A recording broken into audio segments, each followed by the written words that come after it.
Avant de commencer, permettez-moi de vous rappeler d'aimer, de vous abonner et de cliquer sur la cloche de notification pour ne pas rater mes prochaines vidéos. Salut tout le monde. La question qui revient le plus souvent dans vos commentaires est celle de savoir comment vendre ces pièces de monnaie ou ces timbres-poste. TopMeilleur vous propose une série de 15 vidéos sur ces sujets. Il est préférable de vous lancer dans le processus de vente aussi bien préparé et aussi bien informé que possible. Voici 7 façons différentes de vendre des pièces avec les avantages et inconvénients de chaque option. Dans les prochaines vidéos, nous allons analyser chaque option en détail. 1. Le vendeur de pièces locaux. La boutique de votre marchand de pièces de monnaie locale est un excellent point de départ. Si vous habitez près d'un l'un d'entre eux, cela peut être un moyen facile et pratique de vendre vos pièces. Il est judicieux de vous familiariser avec les propriétaires ou les gérants du magasin. Cela vous permettra d'en apprendre beaucoup sur votre passion. Les avantages, selon l'endroit où vous habitez, un magasin de pièces peut être juste au coin de la rue. Vous pouvez généralement obtenir de l'argent immédiatement sans attendre un chèque par la poste. Une transaction en face à face se traduit souvent par un bien meilleur prix. Les inconvénients, si vous n'avez pas de marchand de pièces à proximité, les niveaux de commodité diminuent considérablement. Comprenez qu'un magasin doit couvrir des frais généraux comme les loyers, l'électricité, les salaires, les taxes et impôts, de sorte que le marchand en achetant chez vous calcule aussi ce qu'il gagnera avec votre article, d'où les profits risquent d'être limités. Deuxième option, les foires, expositions ou rencontres de collectionneurs de pièces de monnaie ou de timbres-poste. Si vous pouvez trouver une exposition de pièces de monnaie ou de timbres-poste annuelle, semestrielle ou trimestrielle dans votre région, ça serait un endroit idéal pour réaliser une vente rentable. Les gens viennent de tous les pays pour s'installer lors de ces événements, vous donnant la possibilité de visiter des dizaines de marchands de pièces à proximité les uns des autres lors d'un seul voyage, sans parler de la chance de vous mêler à une foule de personnes similaires, collectionneurs avisés. Les avantages, vous économiserez ainsi du temps et de l'essence en vous rendant à un seul endroit au lieu d'avoir à visiter de nombreux magasins ou acheteurs différents. Vous pouvez obtenir plusieurs devis sur le même article avant de choisir le meilleur prix. Les inconvénients, de nombreux spectacles se concentrent sur la vente de pièces aux collectionneurs, pas nécessairement sur leur achat. Si vous habitez dans une zone rurale, vous devez peut-être voyager assez loin pour assister au spectacle, ce qui annule une partie de la commodité et des économies. Si vous manquez les spectacles de votre région, vous devez attendre plusieurs mois, voire un an avant que le prochain spectacle ne se déroule. Troisième option, les revendeurs en ligne. Les revendeurs en ligne offrent une expérience de vente similaire à celle que vous trouverez dans un magasin, mais avec l'avantage de pouvoir effectuer des transactions dans le confort de votre maison. Il existe un certain nombre de sites réputés parmi lesquels choisir. Les avantages, vous vendez vos pièces à un revendeur sans jamais quitter votre maison. Le marchand de pièces en ligne propose souvent des prix décents et il est facile d'obtenir un devis.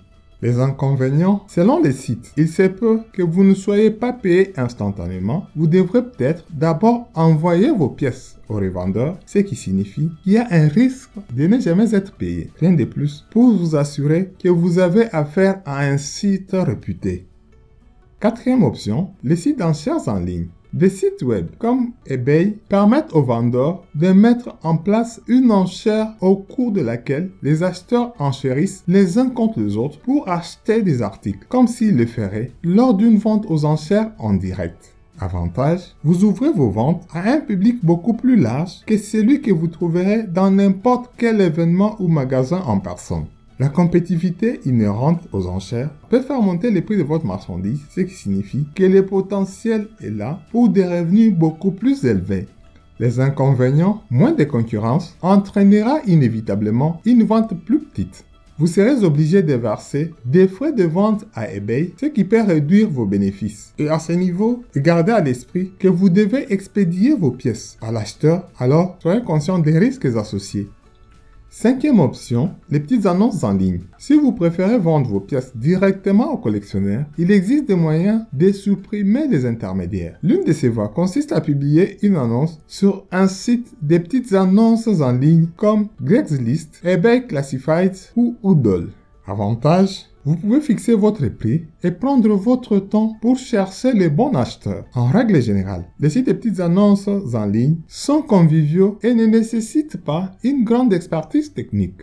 Les inconvénients, rencontrer un acheteur potentiel comporte toujours un risque pour la sécurité. Assurez-vous de vous réunir en public et n'emportez jamais des grosses sommes d'argent ou toutes vos pièces de valeur avec vous lors de la première réunion. Déterminez d'abord à qui vous avez affaire et prenez les dispositions adaptées à partir de là. Trouver les bons acheteurs peut prendre un certain temps, ce qui n'est pas idéal si l'on est dans l'urgence d'avoir la liquidité. Sixième option, les forums et réseaux sociaux. Vendre vos pièces à des collectionneurs individuels via un forum ou un groupe privé sur un site comme Facebook peut être une option détendue et plus personnalisée. Cette approche a tendance à mieux fonctionner si vous êtes déjà actif dans une telle communauté. Vous êtes plus susceptible de trouver des acheteurs prêts à vous faire confiance et vous pouvez vous sentir plus en sécurité en vendant à un visage amical ou à un avatar.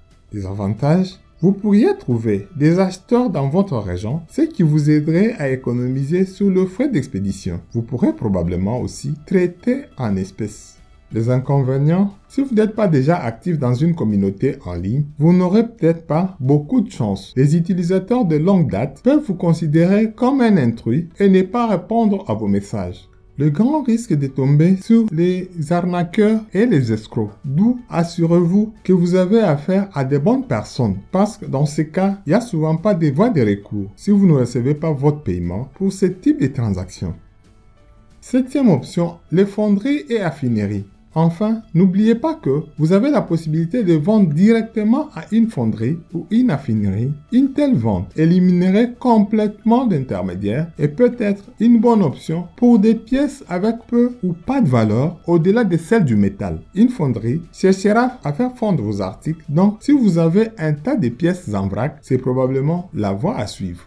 Avantage: les fonderies sont une excellente option pour ceux qui cherchent à décharger de pièces en vrac. Cet itinéraire est également un concurrent sérieux si vous cherchez à vendre d'autres objets en or ou en argent qui ont peu de valeur au-delà de leur poids en métal, comme des bijoux ou des couverts en argent. Les inconvénients: les fonderies ne sont tout simplement pas une option si vous cherchez à vendre des pièces rares ou à valeur numismatique, car vous ne recevez pas grand-chose au-delà de la valeur du métal. Merci, n'oubliez pas de partager au volume 2 de cette série pour commencer à décortiquer chaque option en détail.